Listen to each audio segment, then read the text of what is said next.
Lahat po ng violations, hindi lang po nakafocus sa muffler. Sinisigurado ng Sangguniang Panglungsod na lahat ng mga sektor ay present.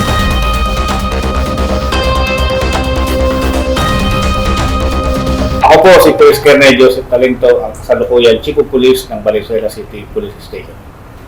I'm former Councilor Ricardo C. Enriquez, and I'm the principal author of the Valenzuela City Traffic Ordinance. Hi, good morning, Councilor Gogo de Atuli. Isa sa kasama at katuwang lakon sa RICAR sa pag-aayos ng mga ordinansa dito sa siyudad ng Valenzuela. J. Valenzuela, of the Head of the Public Order Safety Office. 342 of 2017 ang start yan. Then 390 of the same year. Then naging 10-8, naging 13-29, yun yung with confiscation and impoundment. Yung sa first two ordinances, wala pang confiscation of illegal muffler and impoundment. Okay, in addition, the ordinance was made by former Councilor Robin Feliciano, which is ordinance number 390, 2017. Kaya naman nabuo itong ordinansa nito sa muffler issues dahil by the time ng 2017, siyempre may mga konting problema po tayo na from the complaint of the residents po ng siyudad ng Valenzuela. Kaya po minabuting ayusin po at disiplinahin. Kaya po nabuo itong 2017 390 at ito po yan nasundan po ng 10 Metro Manila ordinance, traffic ordinance inayos din po natin na Conserve Card. Yung ating ordinansa po ay yung Valenzuela City Traffic Ordinance of 2022. Pag sinabi po nating traffic ordinance po, ito po yung code kung saan lahat ng klase ng mga ordinansa na may kilalaman sa transportasyon ay kasama na ho dito. At isa ho sa mga kasama doon sa mother ordinance na to ng 2022, yung kinodify na ho natin lahat ng existing natin, ay may mga patungkol sa muffler, yung paggamit ng one-way na kalsada, at iba pang mga alituntunin na umiiral dito sa lungsod ng Valenzuela. So yung transportation code ho natin, ito ay isang kinodify ho natin lahat ng mga transportation ordinance at bahagi ho nito yung ating muffler ordinance na binabanggit. Hindi lang naman po yan ang patungkol sa muffler ordinance po, ang ating pong Metro Manila Traffic Code. Ito po yan, napapaloob din lahat po ng violations. Hindi lang po nakafocus sa muffler. Lahat po na yan, yung upgrading, illegal improvement of the motorcycles, pati po yung mga ilaw. Lahat po, hindi lang naman nakafocus sa muffler po natin. As an additional po, noong 2023, noong 2023, ang Metro Manila Development Authority, kasama ho ang LTO, at lahat ng local government unit sa Metro Manila, sila po ay nagkaroon ng pag-aaral na kailangan pag-isahin na lang yung mga major traffic violations dito sa ating sa Metro Manila. Kung saan ang mga fine nito ay pare-pareho na lamang para hindi nagkakaroon ng kalituhan sa ating mga mamamayan. So sa pamamagitan nito, nung naipasa nila yung Metro Manila Transportation Code, ito ay nirekomenda sa atin na i-incorporate doon sa ordinansa natin.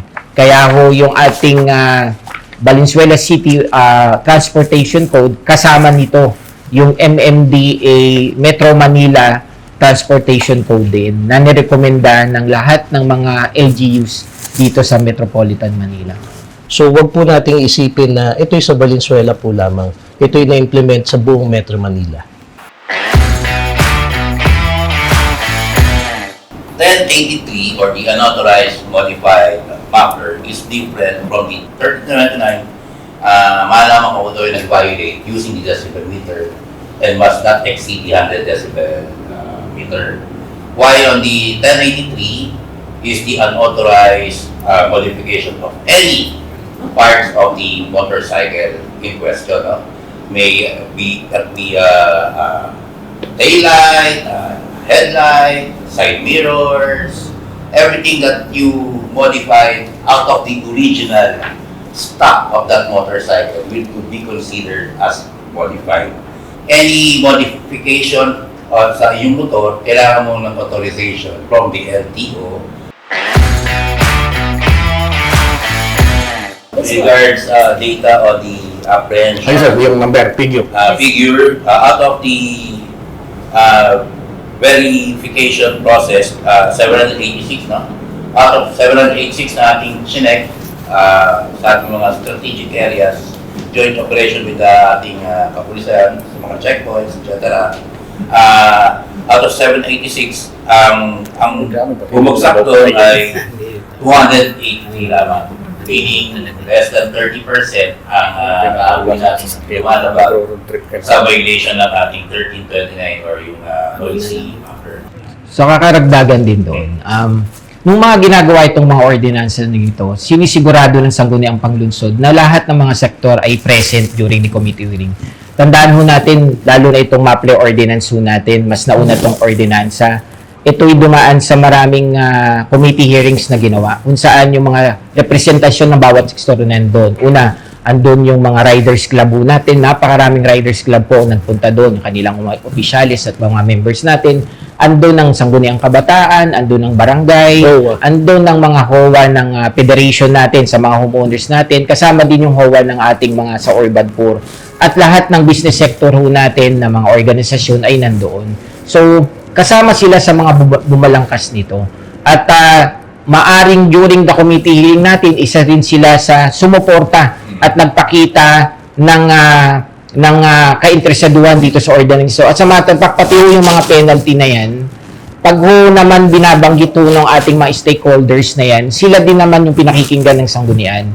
Ang ibig sabihin lamang nito na yung Sangguniang Panglunsod ay nakikinig doon sa mga kagustuhan ng ating mga mamamayan. Pare-pareho tayo dito ng intensyon.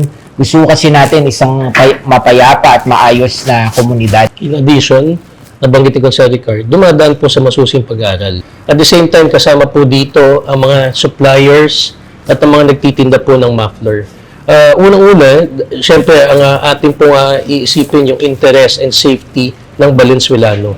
Kaya po natin kinakraft ang mga ordinance na to dahil po rin sa request ng ating po mga mamamayang Valenzuelano para gawin po ito sa seguridad at katahimikan po ng lahat. Kaya po lahat ng ito ay gagawin namin hindi lang para sa interest ng iisa. Ito ay para sa interest po ng karamihan na inilalapit po sa amin po ng council, sa mayor at sa vice mayor po natin. Kaya po tatandaan natin ang bawat pagbuo ng ordinansa ay hindi lang desisyon ng isa, desisyon po ng lahat. At ito po ay open para magbigay ng suggestion o ng pagbabago po sa ating po ordinansa.